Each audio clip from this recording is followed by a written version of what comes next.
The laboratory stretched out like a massive cathedral made of glass and metal, humming with technology that looked more like art than science. Rebecca stood near the center of it all, trying not to feel completely out of her depth. Around her, dozens of alien researchers moved with purpose, their various forms creating a bizarre parade of tentacles, wings, crystalline bodies, and things she couldn't even begin to describe. She was the only human in the room. The only human invited to this entire project, actually. And yeah, that felt about as comfortable as you'd imagine. The Grand Archive project was supposed to be this massive deal. 17 different alien species working together to catalog the genetic makeup of every intelligent race in the known galaxy. A scientific achievement for the ages. Rebecca had been invited as Earth's representative, though she suspected it was more about checking a box than actual respect for human science. After all, humanity had only joined the galactic community 50 years ago. Compared to species with millions of years of recorded history, humans were basically toddlers stumbling into a university lecture hall. "Human representative, please approach the scanner," announced one of the researchers. His name was something she couldn't quite pronounce, even after 3 weeks of practice. He looked like a praying mantis had a baby with a business executive, all sharp angles and disinterested professionalism. Rebecca walked toward the scanning platform, her footsteps echoing in the cavernous space. Other researchers barely glanced her way. She'd gotten used to that. To them, she was just another data point, another species to file away in their endless catalog. The archival mind sat at the heart of the laboratory. It wasn't really a computer in any sense she understood. The thing was massive, a structure of crystalline matrices and quantum processes that seemed to exist in more dimensions than her eyes could properly focus on. Looking at it too long made her head hurt. The aliens called it the greatest achievement of the precursors, an ancient civilization that had vanished 4 billion years ago but left behind technology that still functioned perfectly. "Place your hand on the reader," the mantis researcher instructed, not bothering to look at her. Rebecca had done this before. Genetic scanning was routine back on Earth. You spit in a tube, mail it off, find out you're 3% Neanderthal or whatever. This was basically the same thing, just with better special effects. She pressed her palm against the smooth surface of the scanner. It felt warm, almost alive. A soft blue light pulsed beneath her skin, reading the genetic information stored in every cell of her body. Standard procedure. She'd watched 40 other species do this exact same thing over the past month. Each one took maybe 30 seconds. Scan complete, data uploaded, next species please. The blue light intensified. Then flickered. Then turned red. Rebecca pulled her hand back instinctively. Is that supposed to happen? The mantis researcher finally looked at her, his compound eyes reflecting genuine confusion. No. That has never happened before. Suddenly, alarms began shrieking throughout the laboratory. Holographic displays that had been showing orderly streams of genetic data exploded into chaos, error messages cascading across every surface. The crystalline core of the archival mind started glowing brighter and brighter, pulsing with light that made Rebecca shield her eyes. Alien researchers scattered, some shouting in languages that sounded like music or breaking glass or thunder. Others rushed toward control panels, their various appendages flying across keyboards and haptic interfaces. The air temperature spiked. Rebecca felt sweat bead on her forehead. Then, as suddenly as it had started, everything went silent. The archival mind's glow faded to a steady, ominous pulse. Every holographic display in the laboratory went dark, then flickered back to life showing the same message. Rebecca didn't understand most of the alien languages displayed, but she recognized the English translation floating right in front of her face. Primordial line detected. All access protocols open. What does that mean? Rebecca asked, but nobody was listening to her. The mantis researcher was frantically typing into a console, his movements jerky with what might have been panic. It stopped. The archival mind has completely stopped processing. An older researcher, this one looking like a floating crystal cluster, drifted over. Her voice sounded like wind chimes. That's impossible. The mind has been operational for 10,000 years. It has processed genetic data from 6 million species. It has never stopped. Not once. Well, it stopped now, the mantis researcher snapped back. And it stopped for her. Every alien in the laboratory turned to look at Rebecca.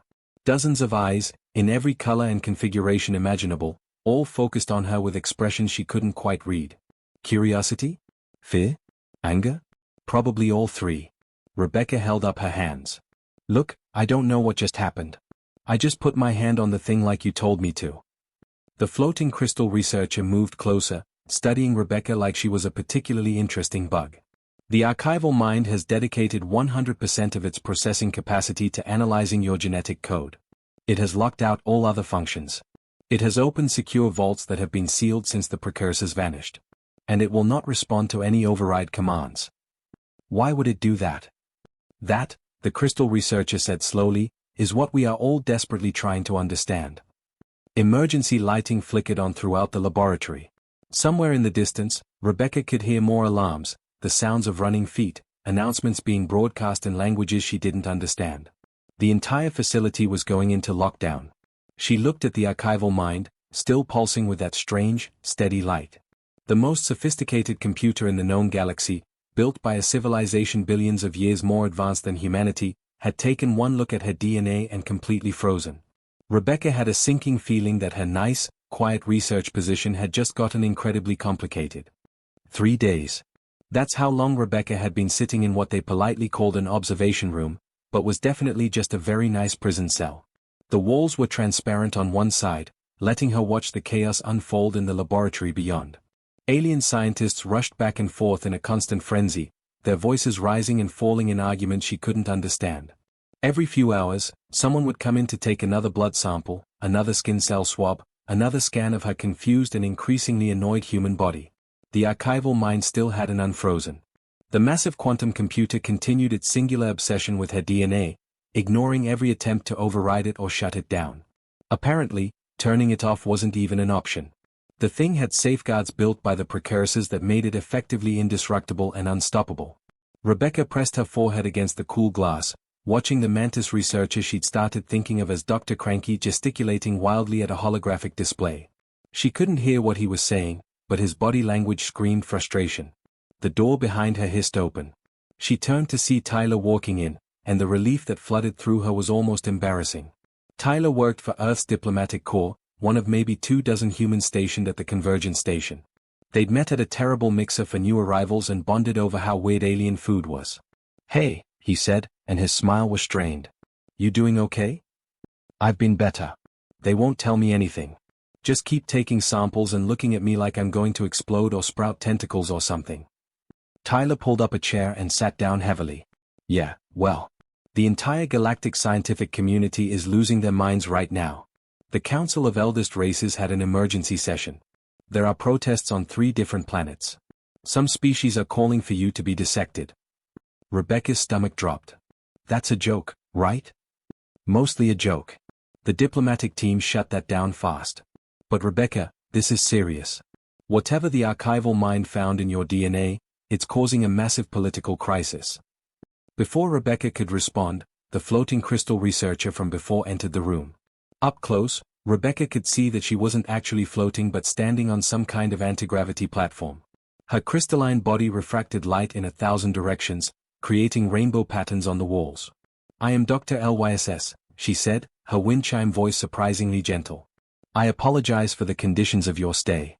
I have been advocating for your release, but the council overruled me. Can you at least tell me what's going on?" Rebecca asked. Why did the computer freak out? Dr. LYSS's crystals dimmed slightly, which Rebecca had learned meant she was troubled. "May I show you something? It may be disturbing." Tyler moved closer to Rebecca, a protective gesture that she appreciated. "Show us." Dr. LYSS activated a holographic projector. Rebecca's genetic code appeared in the air between them, a familiar double helix structure rotating slowly. But as Dr. LYSS expanded the image, highlighting specific sequences, Rebecca began to see patterns that made no sense. "This is your DNA," Dr. LYSS explained. "But these sequences here, and here, and here." She highlighted dozens of sections in glowing red. "These match genetic signatures from the Corvati, a species that went extinct 6 billion years ago. And these." More highlights, this time in blue. "Match the Zenith Collective, extinct for 8 billion years. And these." Green highlights now. "Match genetic patterns we've only seen in precursor artifacts." Rebecca stared at the floating genetic code, her brain struggling to process what she was seeing. "That's impossible. Earth is only 4.5 billion years old. Humans only evolved a few million years ago. How could I have genetic code from aliens that died billions of years before my planet even existed? That is the question the archival mind is trying to answer, Dr. LYSS said quietly. And it is not just a few sequences. Rebecca, your genome contains fragments matching over 300 extinct species. Species from every corner of the galaxy. Species that should have no connection to each other, let alone to humans. Tyler let out a low whistle. Is this some kind of contamination? Maybe the scanning equipment malfunctioned. We thought that too, Dr. LYSS admitted. We ran the scan 17 times using different equipment. The results are consistent. We even checked genetic samples from other humans in our database. They all show the same patterns. Every human carries this genetic mosaic. Rebecca felt like the floor was tilting beneath her. So what does that mean? Are humans not really human? Are we some kind of alien experiment? Dr. LYSS's crystals flickered through a rapid rainbow sequence, which Rebecca had learned meant intense thinking. The archival mind has provided a preliminary hypothesis. It believes that human DNA is not a natural evolutionary product. It is engineered. Specifically, it is an archive. An archive. Tyler leaned forward. Like a storage device. Precisely. Every other species in the galaxy has evolved over billions of years. Our DNA has become streamlined, specialized, efficient. We shed the unnecessary genetic material. But humans? Dr. LYSS gestured at the hologram. Humans appear to retain what we call the primordial code. The original, unmodified genetic template from which all sapient life was derived.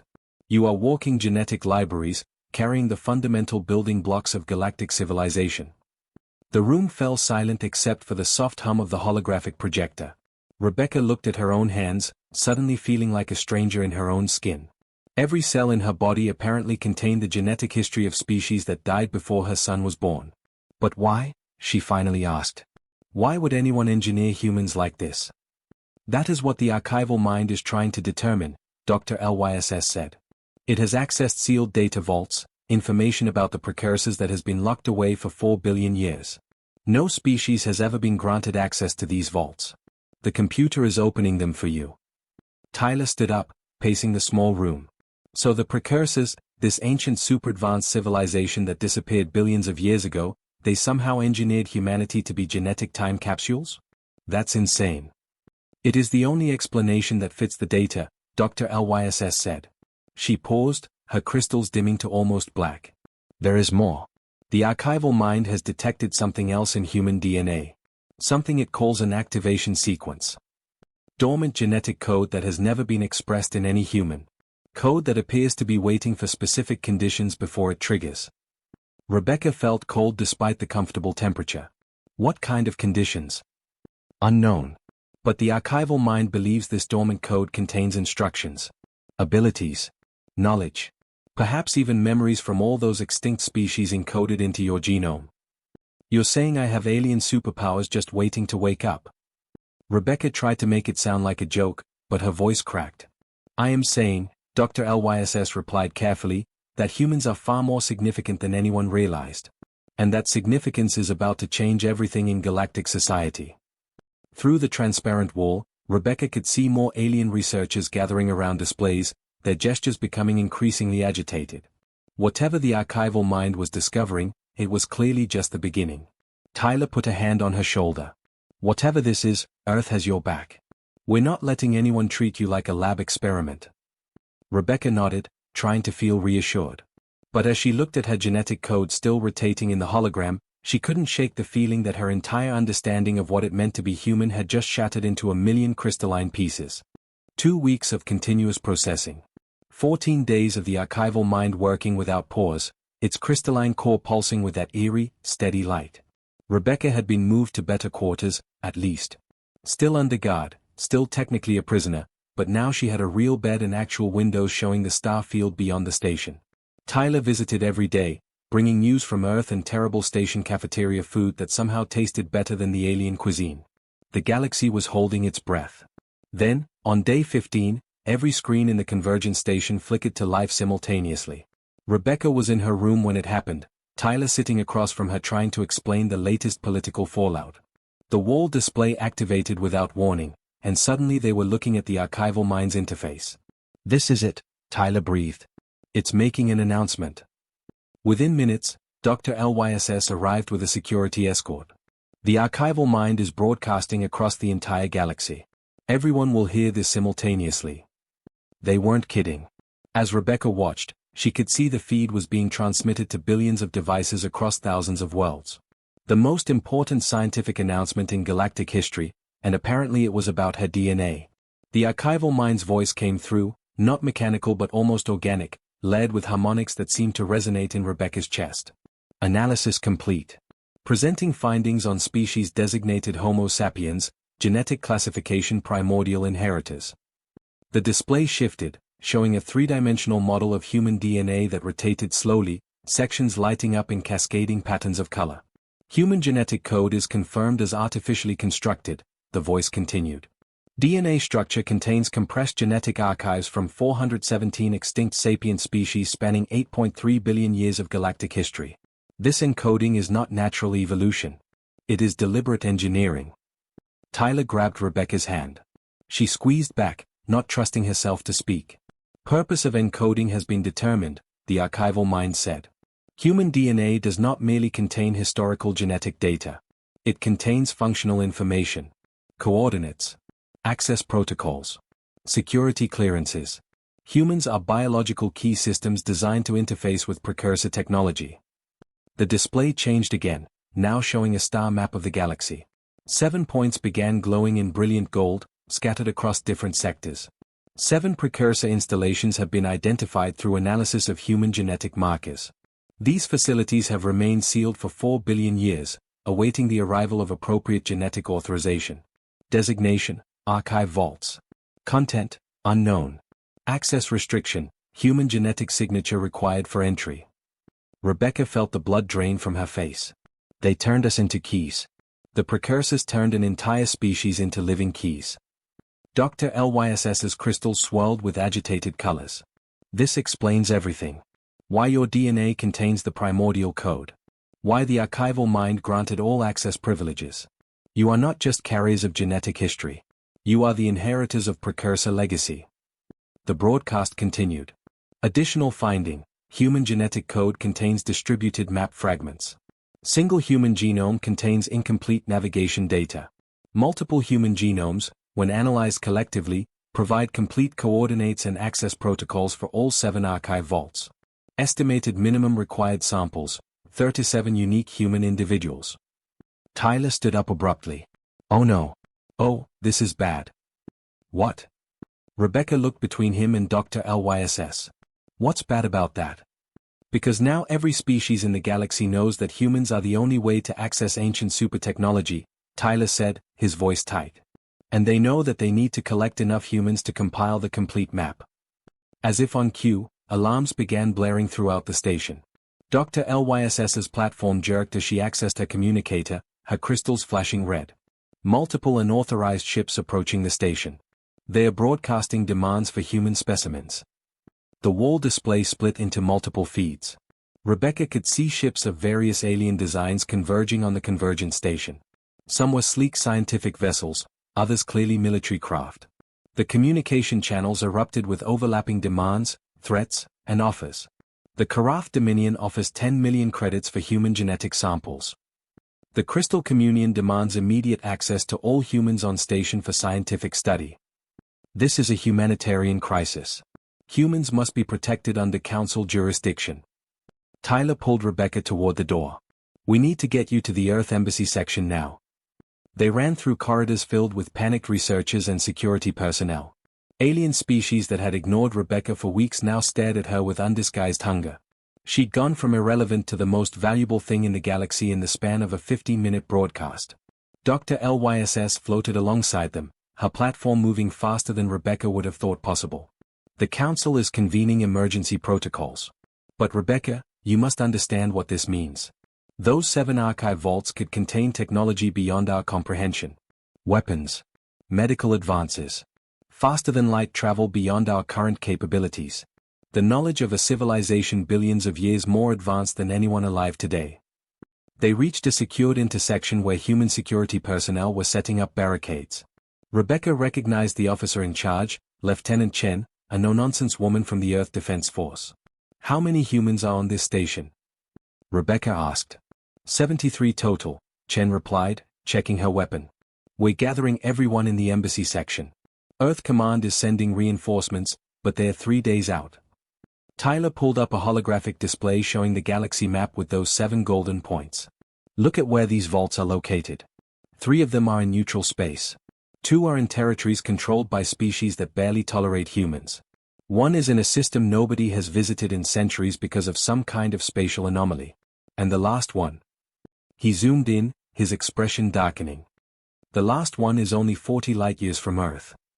Rebecca felt her stomach twist. They're going to come for Earth. Not just Earth, Dr. LYSS said quietly. Every human colony. Every human ship. Every human station. You have become the most sought-after resource in galactic civilization.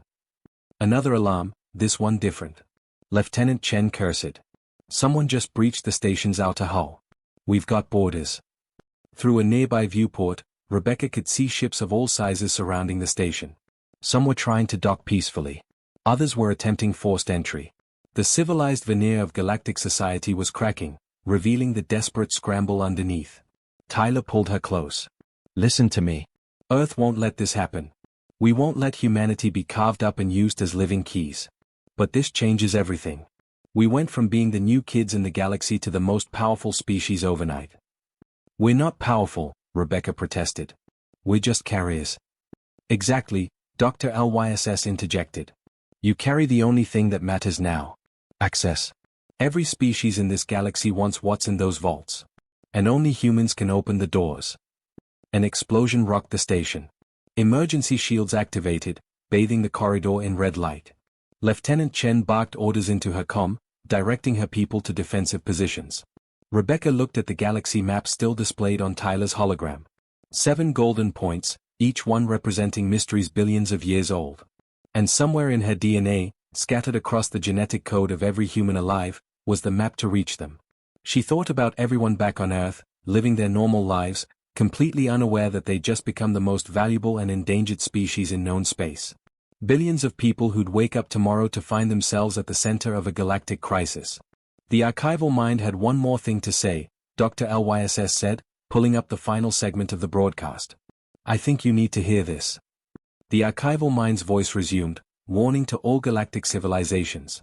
Human species contains encoded fail-safe protocols. Attempts to forcibly harvest, clone, or artificially manipulate human genetic material will result in permanent encryption of all archive vault access codes. The precursors built protections into their key system. Humans must choose freely to unlock the vaults. Coercion will render the inheritance inaccessible forever. Tyler let out a shaky laugh. Well, at least they can't just kidnap us and take what they want. No, Rebecca said, watching more ships arrive outside. But they can try to convince us. Bribe us. Manipulate us. Make deals with Earth governments. Start a bidding war for human cooperation. Another explosion, closer this time. The station shuddered. Rebecca made a decision. She touched the communicator on Dr. LYSS's platform. Can this broadcast to the whole station? Yes, but... do it. Rebecca's voice echoed through every corridor of the convergent station. Her hands were shaking, but she kept them pressed firmly on the console, forcing herself to sound calmer than she felt. My name is Rebecca Brooks. I'm the human whose DNA caused this mess. And I need everyone to stop and listen for just a minute. The attacking ships didn't stop, but inside the station, the chaos seemed to pause. On monitors throughout the facility, aliens of every shape and description turned toward screens showing her face. I get it. There are 7 vaults out there with technology that could change everything. And yeah, humans are apparently the only ones who can open them. But here's the thing you all need to understand. We didn't ask for this. We didn't know about any of this until 2 weeks ago. And if you think you're going to bully or force humanity into being your personal key service, you've got another thing coming. Tyler stood behind her, along with Lieutenant Chen and a growing crowd of human personnel who'd gathered in the embassy section. Their presence gave her strength. Humanity will cooperate with the opening of these vaults. But on our terms. With our ethics. For the benefit of everyone, not just whoever can pay the most or threaten the hardest. So back off, give us space to figure this out, and maybe we can all benefit from what the precursors left behind. Or keep attacking, and we'll make sure those vaults stay sealed forever. She cut the transmission and immediately felt her legs go weak. Tyler caught her before she could fall. That was either the bravest or stupidest thing I've ever seen, Lieutenant Chen said, but she was smiling. Earth Command is going to have opinions about you making unilateral policy statements. Let them have opinions, Rebecca said. Someone had to say something. The attacks on the station didn't stop immediately, but they slowed. Over the next few hours, diplomatic channels lit up with communication requests from dozens of species. Some were angry. Some were conciliatory. A few were genuinely apologetic. The Council of Eldest Races issued an emergency decree. All humans in galactic space were to be granted protected status. Any violence against humans would result in immediate sanctions. It wasn't perfect, but it was something. Earth Command sent not just military reinforcements but a full diplomatic team. Within 48 hours, the station was crawling with human officials, all trying to figure out how to handle humanity's sudden leap from insignificance to galactic importance. Rebecca found herself in a conference room with representatives from a dozen different alien species, all of whom now treated her with a mixture of respect and barely concealed greed. Dr. LYSS was there too, having appointed herself as an unofficial human advocate. Tyler sat beside Rebecca, taking notes and occasionally kicking her under the table when she looked like she might say something diplomatically problematic. "We need human volunteers," said Ambassador Kent, Earth's chief diplomat, a gray-haired woman with the tired eyes of someone who'd negotiated too many impossible situations. "People willing to travel to these archive vaults and attempt to open them. Rebecca, you'll be one of them. We need at least 37 unique individuals based on the archival mind's calculations." "What if the vaults contain weapons?" asked a representative from the Thulan Confederacy, a species that looked like walking coral reefs. "How do we ensure humans don't monopolize military technology?" "What if they contain cures for diseases?" countered Dr. LYSS. "My people are dying from genetic degradation. If there's knowledge in those vaults that could save my species, do humans have the right to withhold it?" The arguments went on for hours. Rebecca's head pounded. Every species had their own desperate needs, their own fears, their own hopes for what might be hidden in 4-billion-year-old alien storage facilities. During a break, Rebecca stepped out onto an observation deck. The stars stretched endlessly before her, and somewhere out there were 7 vaults waiting for her genetic signature to unlock them. Tyler joined her, carrying 2 cups of something that approximated coffee. "This is insane," Rebecca said, accepting the cup. 3 weeks ago, I was a genetics researcher excited about a career opportunity. Now I'm apparently a living key to ancient alien treasure vaults, and entire civilizations are waiting to see what I'll do." "We'll figure it out," Tyler said. "That's what humans do. We stumble into impossible situations and somehow muddle through." "Easy for you to say. Your DNA isn't a walking map to galactic secrets." Tyler laughed. "Actually, according to the archival mind, my DNA is also a walking map. So is every other human's. You're just the one who got scanned first. We're all in this together." That thought was somehow comforting. Rebecca wasn't alone in this burden. Every human alive carried fragments of this ancient legacy, whether they knew it or not. Over the next 3 weeks, Earth put out a call for volunteers. People willing to leave their homes and families to travel across the galaxy as part of exploration teams. The response was overwhelming. Thousands applied. Scientists eager to unlock ancient knowledge. Military personnel sworn to protect humanity's interests. Adventurers who couldn't resist the call of the unknown. Regular people who just wanted to be part of something bigger than themselves. The final team was selected carefully. 40 people total, including Rebecca. They came from every continent on Earth, every background imaginable. A teacher from Brazil. A mechanic from Australia. A doctor from Kenya. A programmer from India. A farmer from Canada. Each one carrying in their DNA a piece of the puzzle the precursors had left behind. They gathered in a staging area on the Convergence station. Rebecca looked at her fellow volunteers and saw her own mixture of excitement and terror reflected in their faces. They were about to become explorers of the impossible. Each team would be accompanied by scientists and military personnel from various alien species. Joint expeditions, carefully negotiated to ensure no single species could monopolize the discoveries. It wasn't perfect, but it was fair. Or as fair as anything could be in this situation. Dr. LYSS pulled Rebecca aside before the first expedition departed. The archival mind provided one more piece of information. "Something it asked me to tell you specifically." "What?"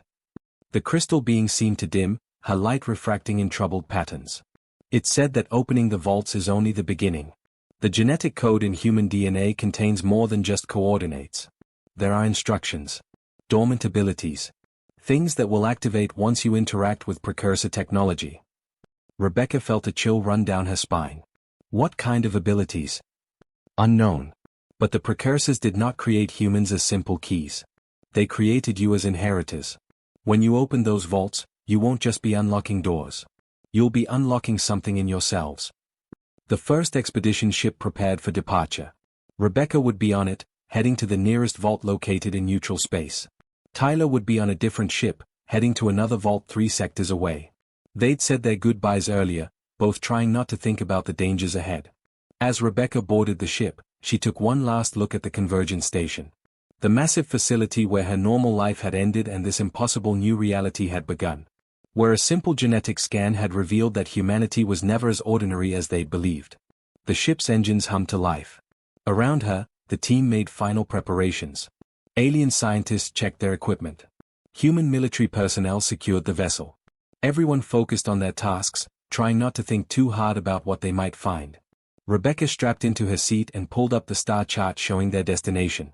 The golden point glowed on the display, marking the location of secrets 4 billion years old. Secrets that humans, and only humans, could access. She thought about all the people back on Earth, going about their daily lives. Working, studying, falling in love, raising families. None of them knowing that their DNA contained the genetic memory of hundreds of extinct alien civilizations. That they were all walking libraries of galactic history. The ship jumped to faster-than-light travel, and the stars stretched into lines of light. They were on their way. 40 humans carrying the weight of galactic expectations, heading toward mysteries that could reshape the future of every living species. Rebecca closed her eyes and tried not to think about all the ways this could go wrong. The vault hung in space like a sleeping giant. Rebecca pressed her face against the viewport, trying to comprehend what she was seeing. The structure was massive, easily the size of a small moon, but it didn't look like any building she'd ever seen. Its surface shifted and flowed like liquid metal, reflecting starlight in impossible colors that hurt to look at directly. Geometric patterns crawled across its exterior, rearranging themselves constantly, as if the entire thing was breathing. 4 billion years old, whispered Dr. Hayes, the expedition's lead scientist. 4 billion years, and it looks like it was built yesterday. The ship approached slowly, scanners working overtime. The alien scientists on board were practically vibrating with excitement. Dr. LYSS floated between stations, her crystalline form refracting the glow from dozens of displays. There's the entrance, Lieutenant Morrison called out from the pilot station. Or at least, something that looks like an entrance. A section of the vault surface had stopped shifting, revealing a doorway that definitely hadn't been there a moment ago. It was perfectly circular, maybe 20 feet across, and completely black. Not shadowed, not dark, but utterly absent of light, like someone had cut a hole in reality itself. Rebecca's hands were sweating. I guess that's my cue. The shuttle detached from the main ship, carrying Rebecca and 5 others. 2 human soldiers for protection. Dr. Hayes to document everything. Dr. LYSS because she'd refused to be left behind. And Kevin Chen, a biologist from California who'd volunteered because, in his words, someone has to be crazy enough to do this, might as well be me. As they approached the entrance, Rebecca felt something strange. A tingling sensation running through her entire body, like static electricity but deeper, more fundamental. It wasn't painful, just profoundly weird. Anyone else feeling that? Kevin asked, rubbing his arms. Yeah, Rebecca confirmed. It's like the vault is scanning us. Dr. LYSS's crystals pulsed rapidly. It is. I'm detecting energy patterns interacting with your genetic material. The vault is reading your DNA. The shuttle came to a stop just outside the entrance. The black circle remained unchanged, offering no clues about what lay beyond. Rebecca stood up, her legs unsteady. This was it. The moment that would determine whether humanity's sudden importance was a blessing or a curse. All right, she said, trying to sound braver than she felt. Let's see what the precursors left for us. She stepped off the shuttle in her environmental suit, using gentle thruster bursts to float toward the entrance. The closer she got, the stronger that tingling sensation became. It wasn't uncomfortable anymore. It felt almost welcoming, like the vault recognized her. Rebecca reached out and touched the edge of the black circle. everything changed. Light exploded through her vision, not through her eyes but directly into her brain. Information flooded her consciousness, too fast to process, too vast to comprehend. She saw genetic code spiraling through infinite dimensions. Civilizations rising and falling across billions of years. Technologies that bent the rules of physics into pretzels. Knowledge accumulated by species so ancient that they'd witnessed the birth of galaxies. And through it all, one message repeated: "Welcome home, inheritors." Rebecca gasped and found herself standing inside the vault. She hadn't walked through the entrance. She'd simply been there one moment and here the next. The others materialized beside her, each looking equally disoriented. "What just happened?" Kevin asked, his voice shaky. "I think," Rebecca said slowly, "the vault just downloaded 4 billion years of information into our heads." The interior of the vault was beyond description. Vast chambers stretched in directions that seemed to violate three-dimensional space. Structures of crystallized light rotated through impossible angles.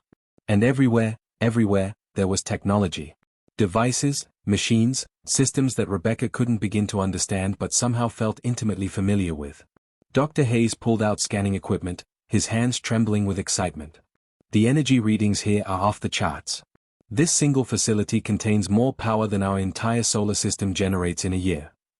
Dr. Lyss drifted forward, her crystals blazing with colors Rebecca had never seen before. "There are medical archives here. Genetic reconstruction protocols. I can feel it. The knowledge to save my species is here." They moved deeper into the vault, and with each step, Rebecca felt something awakening inside her. That dormant genetic code the archival mind had mentioned. It was activating, responding to the precursor technology surrounding them. She held up her hand and watched in amazement as her skin began to glow softly. Not light from outside, but bioluminescence generated by her own cells. Cells that were suddenly expressing genetic instructions that had been locked away for billions of years. "Rebecca," Kevin called out. "Look at this." He was standing in front of a massive holographic display that had activated at his approach.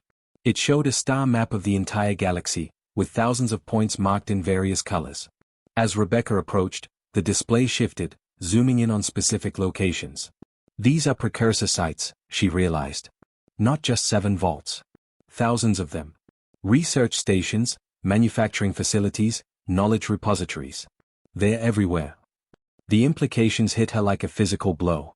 The 7 archive vaults were just the beginning. The precursors had seeded the entire galaxy with their legacy, and they designed humans to be the species that would eventually find and unlock it all.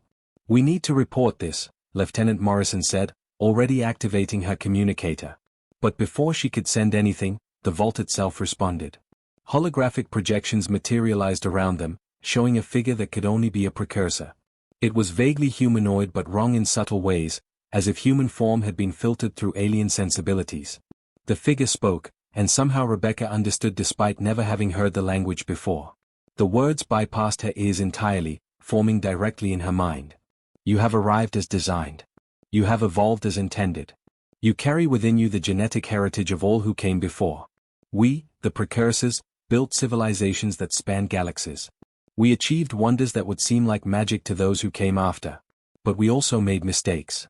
We grew arrogant. We forgot that knowledge without wisdom leads only to destruction."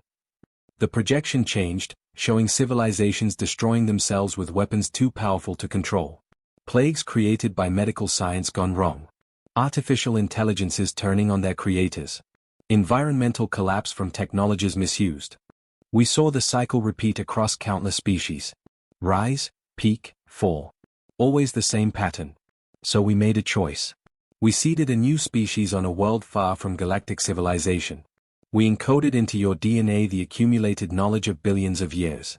But we also ensured you would evolve slowly, carefully, developing wisdom alongside intelligence.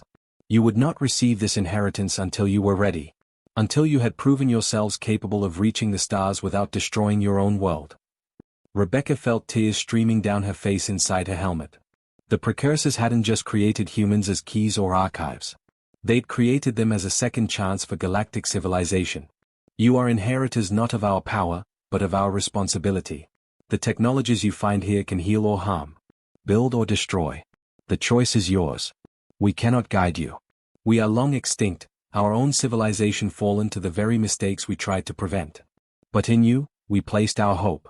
A species that carries the memory of all our triumphs and failures, encoded into every cell of your being.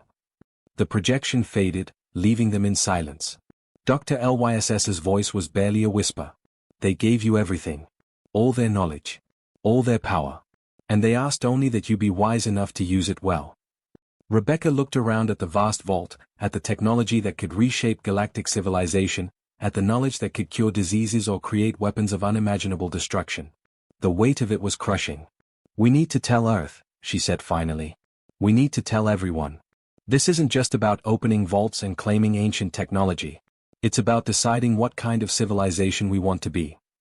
Over the following weeks, the other expedition teams reached their assigned vaults. Each one contained similar messages, similar warnings, similar hopes. The precursors had left humanity an inheritance beyond measure, but they'd also left them a choice. The galaxy watched as humans grappled with their new role. Some wanted to hoard the precursor technology, use it to make humanity the dominant galactic power. Others argued for complete transparency, sharing everything freely with all species. Most fell somewhere in between, recognizing both the opportunities and dangers. Rebecca found herself back at the Convergence Station, this time not as a confused researcher but as humanity's spokesperson in the negotiations that would shape galactic policy for generations. Tyler had returned from his expedition with similar stories, similar experiences. All 40 humans who'd entered the vaults had felt that genetic awakening, that activation of dormant code. They weren't quite the same anymore. Their cells now produced proteins that enhanced healing, extended lifespan, improved mental processing. Nothing superhuman, but definitely enhanced. The genetic inheritance expressing itself in small but significant ways. We're proposing a joint framework, Ambassador Kent explained to the assembled council.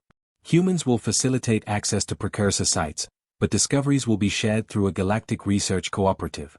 No weapons development without unanimous agreement. Medical and environmental technologies prioritized.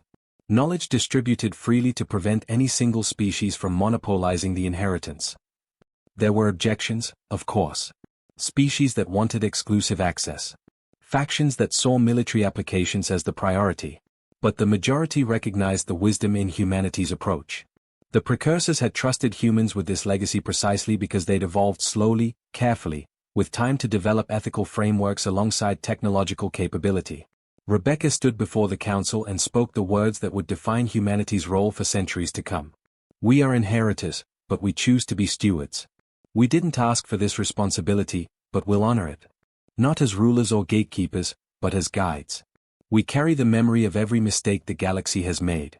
Let's make sure we don't repeat them. The vote was unanimous. Humanity would be recognized as primordial inheritors with protected status. Earth would host the Galactic Research Cooperative. And the slow, careful work of unlocking 4 billion years of accumulated knowledge would begin. Rebecca looked out at the stars and smiled. Humanity had finally found its place in the galaxy.